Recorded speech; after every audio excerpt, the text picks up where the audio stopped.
Now, before you make any judgments or you start to laugh, I want to say finally, for those of us that have an issue with wearing masks and feeling like it's blocking the oxygen that we're trying to breathe, of course, we've talked about the CO2 in those masks. There is finally a solution.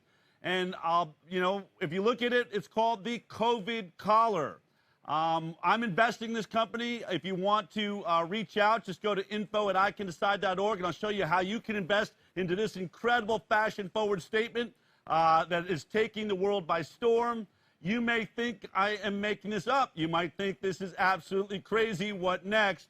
But then obviously you haven't seen the reports coming out of Maine. Take a look at this. Mills administration updates COVID-19 prevention checklist for businesses. The Mills administration has updated prevention checklist for several types of businesses under Stage 3 of the state's reopening plan. Affected businesses include restaurants, movie theaters, gyms, museums, and campgrounds. And here we go. For example, front-of-house staff in restaurants who choose to wear face shields must now wear them upside down so they are attached at the collar instead of the forehead so that their breath is directed up, not down. In case you thought you were living in some sort of ridiculous comedy or science fiction movie, wake up! It's actually happening. Okay, let me get this thing off here.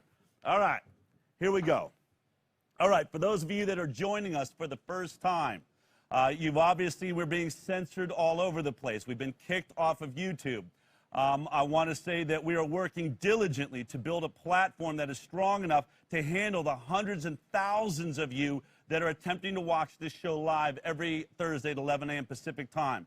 I want to apologize to those of you that keep trying to use our website. I want to thank you for coming into the website, and if you haven't done it, at least drop by today and give us your email. Go to thehighwire.com and just sign up for our email list. It's really important because no matter what happens in the world of social media and the book burning and oppression that's going on, we always want to be able to tell you where to find us. So just get us your email. We won't share it with anybody else. It's totally encrypted so that we can let you know what's going on. Now, many of you keep coming to our website to see how we're doing. I'm hearing that it's running smooth, which is awesome. But if you are watching right now, here is where we are live currently.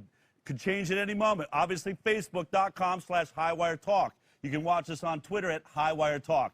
You can, if you're on our website, you're watching it right now. We're also at float.app/TheHighWire and DLive.tv/TheHighWire. And today, for the first time introducing, we are now live in your living room on Roku at The High Wire with Del Bigtree. Go check us out at Roku. You can get off of your cell phone now. You can get off your computers and actually watch us on your television on Roku. All right, just to see the types of effects we're having in the world, if you've been watching Twitter, if you've been watching, there's more and more doctors and nurses that have finally had enough. They said, I've had it with this pandemic. I'm tired of lying. I'm tired of double counting numbers. I am seeing something different in the hospital than I'm watching Tony Fauci or anybody else in the world talk about. Here are some of the tweets and things we thought were really interesting. And by the way, there were so many we just had to reduce them down. This is Sophia Q2013. Thank goodness, being an ex-nurse, knowing what I know and seeing all the unaware people is doing my head in.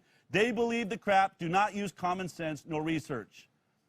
I'm a nurse also, and I'm seeing the same thing. I'm a nurse too, and I have not seen the devastation yet. I've always thought the virus to be real, but definitely planned. I just don't think it is as bad as they say. I feel like I should see it all around me being a healthcare provider.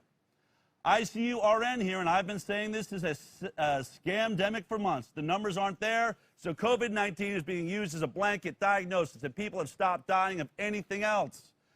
Never took an oath as a nurse, though I have not been silent. When my hospital's ICUs were full, I spoke out. Now they have basically no virus patients, and I still speak out. The virus is political. No one wants to hear facts that don't fit their narrative. I'm a nurse as well, seeing the same thing, mass awakenings to the scamdemic. I was the only nurse on my unit that refused to wear a mask. My coworkers shame me every shift. Now they see. They refuse the vaccine too. Thank you for sharing this. This gives me hope. I work at a hospital, and the soul-sucking daily scripting I have to follow is beyond anything I have ever experienced.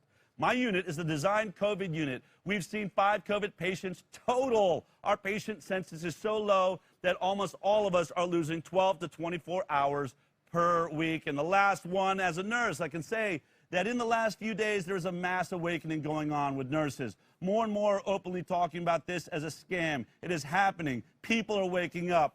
Keep at it.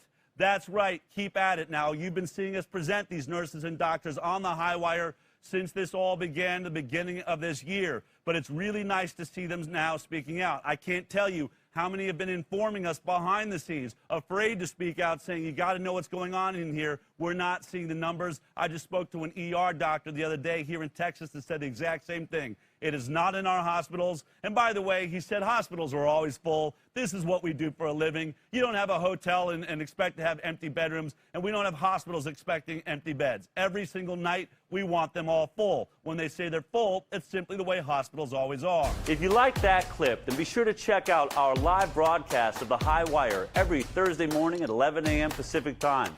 You can watch it on Facebook, iTunes, and Twitter. We'll see you there.